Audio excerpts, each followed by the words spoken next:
Et bien bonjour à tous et bienvenue sur actu.fr. On se retrouve aujourd'hui pour une vidéo de gameplay du jeu Le Tour de France édition 2018.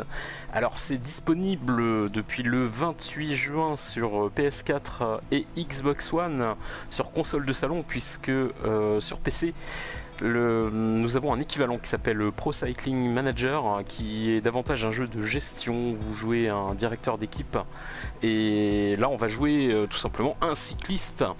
Et ce qu'on vous propose aujourd'hui, c'est tout simplement de partir avec un petit peu d'avance par rapport aux vrais coureurs, faire tout simplement la première étape, qui est, comme vous le savez, 100% vendéenne. Voilà, donc on est parti sur le Tour de France. Et comme je le disais, donc nous allons aujourd'hui découvrir la toute première étape qui aura lieu. Qu'est-ce qu'on va prendre? On peut choisir son équipe comme vous pouvez le voir.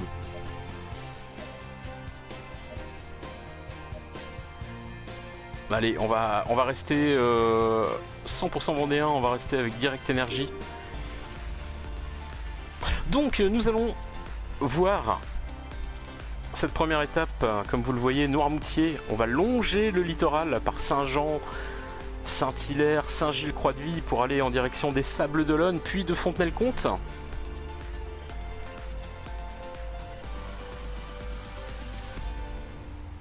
Eh bien écoutez, Bonjour on est parti.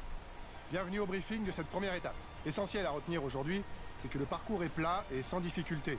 Mais attention, la présence de vent risque de provoquer des bordures. C'est une étape où on n'aurait pas d'ambition en temps normal. Mais avec le vent, le scénario est imprévisible. À nous d'en profiter pour faire un bon résultat. Bonne étape! Voilà, donc le directeur sportif vient de nous donner ses indications et on n'a plus qu'une chose à faire, c'est tout simplement partir. Donc là, vous pouvez voir les commandes qui vont vous être demandées. Alors, on va pas rentrer dans... puisque voilà, tout simplement, le Courrier Vendéen n'est pas une chaîne de jeux vidéo, donc on ne va pas rentrer dans les détails de gameplay, dans la critique pure et dure du jeu vidéo. Pour ça, je vous invite à aller voir le test qui est d'ailleurs au moment où on enregistre cette vidéo. Le test normalement doit être publié sur le site level1.fr.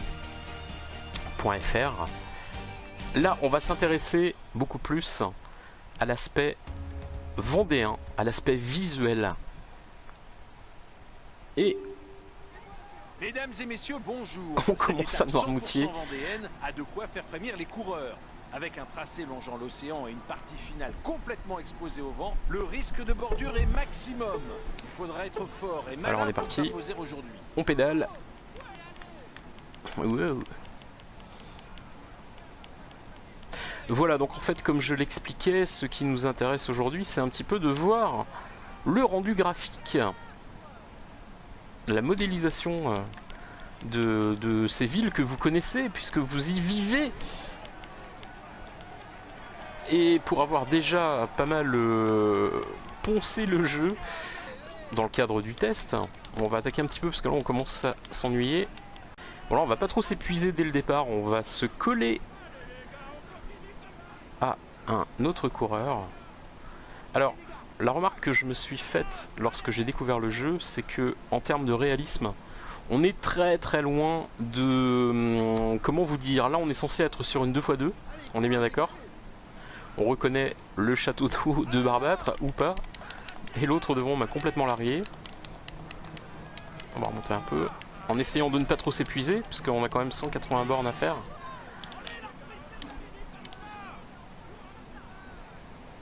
Donc là, vous aurez tous reconnu, évidemment, Noirmoutier, ou pas d'ailleurs. J'avoue qu'il faut quand même un minimum d'imagination. Là, franchement, au niveau du... autant le jeu est très sympathique à faire en termes de réalisme, de simulation sportive, autant la modélisation des cartes, comment vous dire? On est toujours à Noirmoutier, on est bien d'accord. Là on doit être, j'imagine, au niveau de Barbâtre. Et nous allons arriver au pont que vous allez reconnaître bien évidemment. Voilà. Le gigantesque pont de Noirmoutier.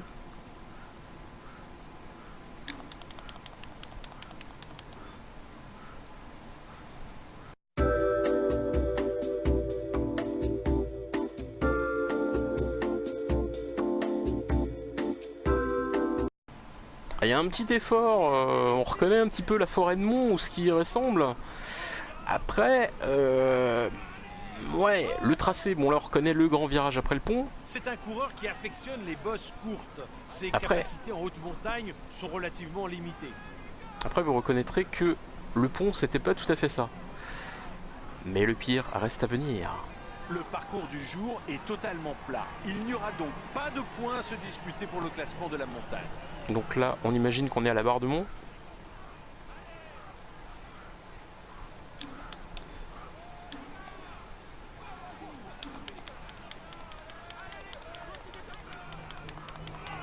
On Sa va faire- meilleure chance de victoire, c'est de tenter une échappée de loin.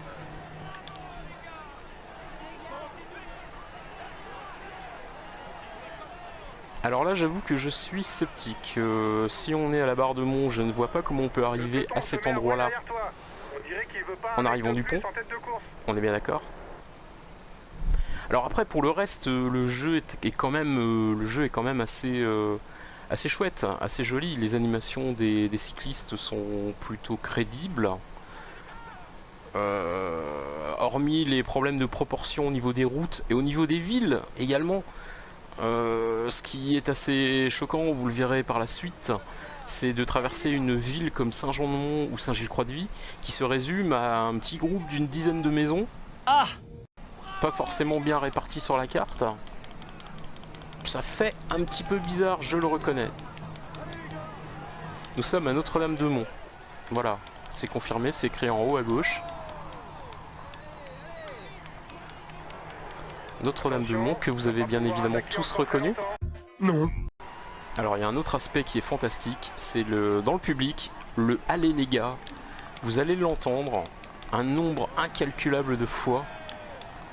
Seront ensuite d'autres communes vendéennes. Et voilà, nous sommes à Saint-Jean-de-Mont. Comme Saint-Hilaire-de-Riez ou Saint-Gilles-Croix-de-Vie. Regardez-moi ce réalisme dans la topographie de Saint-Jean-de-Mont.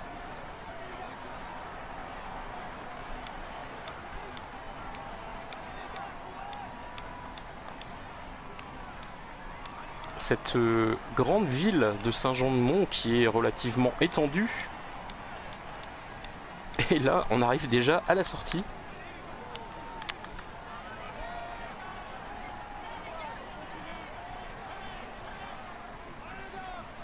Allez les gars. A few moments later. On est à Saint-Hilaire-de-Riez, voilà. Alors, même remarque. On va se remettre un peu de jus. Même remarque que... ah oui, c'est vraiment un tout petit peu en fait. J'ai l'impression de voir du monde devant. Je pense que j'ai dû remonter. Je rattrape l'échappée. Et là, voilà, on a passé... Mais le pire, c'est que, voilà, j'étais en train de vous dire autre chose, et je ne me suis pas rendu compte qu'on a passé Saint-Hilaire-de-Riez. Ça a été, je crois, le passage le plus rapide dans une commune qui est quand même... c'est 48 km², je crois, Saint-Hilaire-de-Riez de mémoire. Et on vient de passer tranquillement Saint-Hilaire. Et là, on est à Saint-Gilles-Croix-de-Vie, que vous avez bien évidemment reconnu. Je ne sais pas où on est. Alors, le jeu nous indique Saint-Gilles-Croix-de-Vie. Oui, voilà, d'accord, on arrive au pont de la Concorde. Que vous avez reconnu, bien évidemment.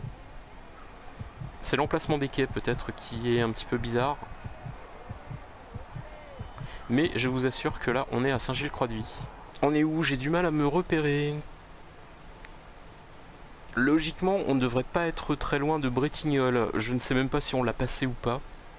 Ça va tellement vite. C'est là où le jeu manque de réalisme. Il est très fidèle à la réalité. Si t'as plus d'énergie pour t'échapper en début d'étape, n'hésite pas à utiliser l'oreillette pour demander aux équipiers d'attaquer ou pour changer de coureur.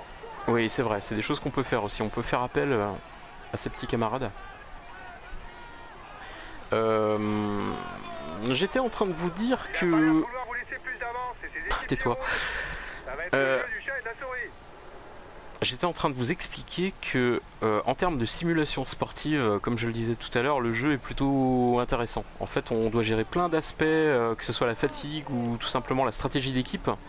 Je pense que sur ce point, les passionnés de cyclisme seront vraiment aux anges, puisque le jeu propose énormément de choses. Là on est sur le Tour de France, mais il n'y a pas que ça, il y a aussi plein d'épreuves. On a du championnat du monde, non, non, non. On a du championnat du monde, on a plein d'épreuves différentes. On a le Paris-Roubaix, épreuve ô combien mythique. Donc un contenu relativement copieux, une jouabilité qui vraiment vous fait ressentir l'effort. Vous allez peiner en même temps que... Ça y est, on est à Bretignolles. Vous allez vraiment souffrir en même temps que vos coureurs. Maintenant, là où le jeu pêche véritablement, c'est au niveau de ses environnements. Alors bon, les amateurs et les fans de la licence vont me dire que quand on joue au jeu Tour de France, c'est pas vraiment pour faire du tourisme, on n'est pas là pour... Ça y est, c'est la fin, mon coureur est complètement épuisé. Oui, donc je disais, un jeu Tour de France, on ne le fait pas non plus pour visiter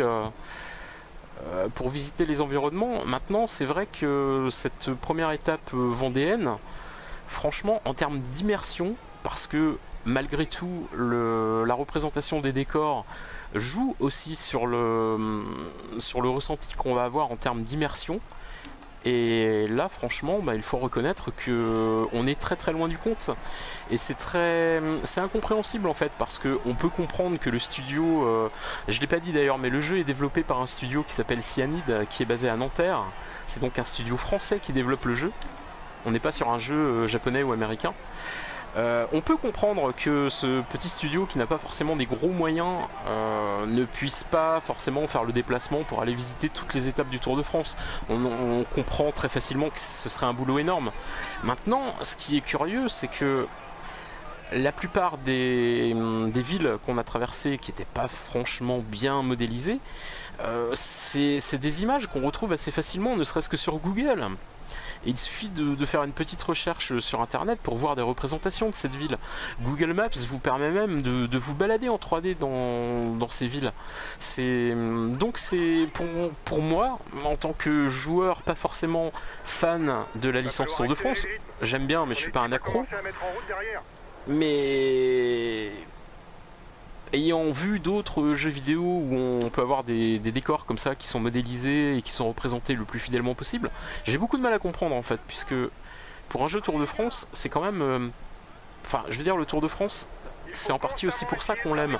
C'est pour les images, justement carte postale, sans aucune caricature.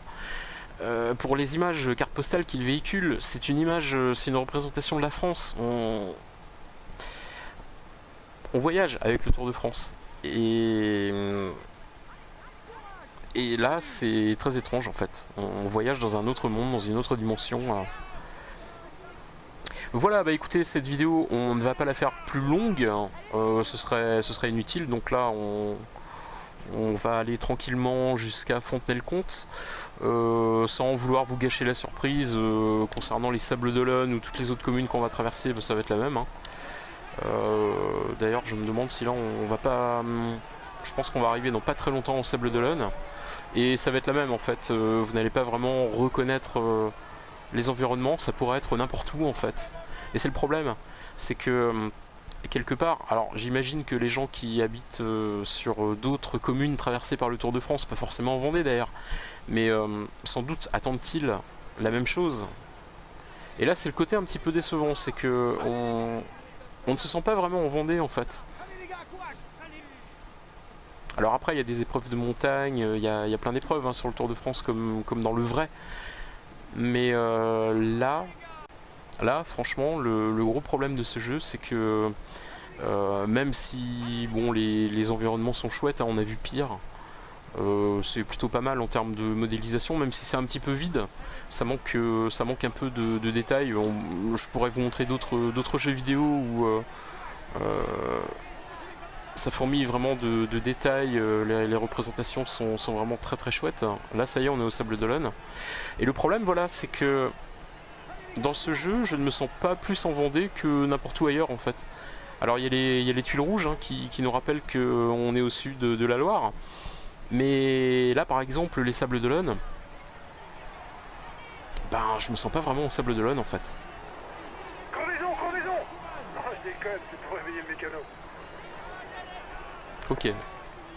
Celle-là je vais vous la laisser. Et voilà. Et bien écoutez, en espérant que cette vidéo vous aura plu, que vous soyez fan de jeux vidéo ou pas d'ailleurs, soit dit en passant, toujours est-il que on va se quitter sur ces quelques images de Tour de France 2018 qui, je le rappelle, est un jeu développé par le studio français Cyanide pour le compte de Focus Home Interactive. Le jeu est disponible sur PS4 et Xbox One depuis le 28 juin, soit une grosse semaine avant le départ du vrai Tour de France. Qu'est-ce que je pourrais vous dire autrement? Le jeu est vendu donc environ 50 € et en termes de public, il n'y a pas de restriction particulière. Le jeu est classé à partir de 3 ans. Et voilà, et c'est donc à l'approche de la Tranche-sur-Mer que nous allons vous quitter en vous souhaitant une excellente semaine. En espérant que cette vidéo vous aura plu, auquel cas bien évidemment vous pouvez la partager, n'hésitez surtout pas. Vous pouvez aussi aller liker notre page Facebook ou tout simplement nous retrouver sur le Courrier Vendéen, actu.fr. Enfin voilà, vous connaissez un petit peu le fonctionnement de notre site. Et on vous souhaite une bonne semaine et puis surtout, en fin de semaine prochaine, nous vous souhaitons un excellent Tour de France. Mais en vrai, cette fois-ci, avec la caravane qui donne des cadeaux et tout, et tout, et tout. Voilà, et bien écoutez, bonne semaine à tous. À très vite. Portez-vous bien. Ciao, ciao.